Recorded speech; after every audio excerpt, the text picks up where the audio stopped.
येतो ना बा येतो बा येताना आता तर मुक्काम करून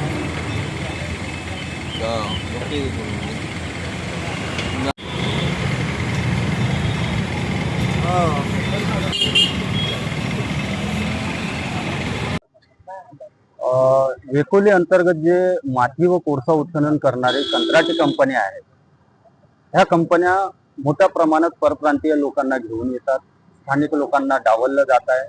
त्यामुळे आम्हाला अनेक वेळा आंदोलन केले, पदयात्रा काढली, चंद्रपूरवरून नागपूरपर्यंत आम्ही वेकोलीच्या निर्दर्शनात आणून दिलं का स्थानिकांबद्दल असा भेदभाव केला जात आहे. कंपन्या आम्हाला डावललं जात आहे. कंपन्यांकडून कोळसा खदान आणि कोळसा खदान माती व कोळसा उत्खनन करणाऱ्या कंपन्यांकडून अशा पद्धतीने डावलले जात आहे. हा देखील आम्ही अनेक वेळा मुद्दा घेतला आहे आणि आमचा आता पण आमरण उपोषण त्यासाठीच आहे का आम्हाला स्थानिकांना काम मिळालं पाहिजे.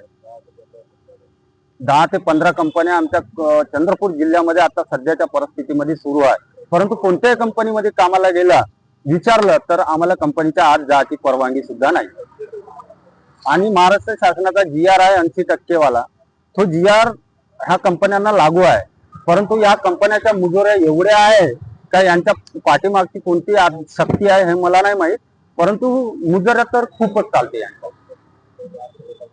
बाहेरच्या लोकांना कमी पैशामध्ये काम करून घेणे, त्यांच्यावर दबाव निर्माण करणे, अशा प्रकारचे अनेक धंदे चालतात त्या कंपन्यांमध्ये, म्हणून आम्हाला स्थानिकांना डावललं जात आहे.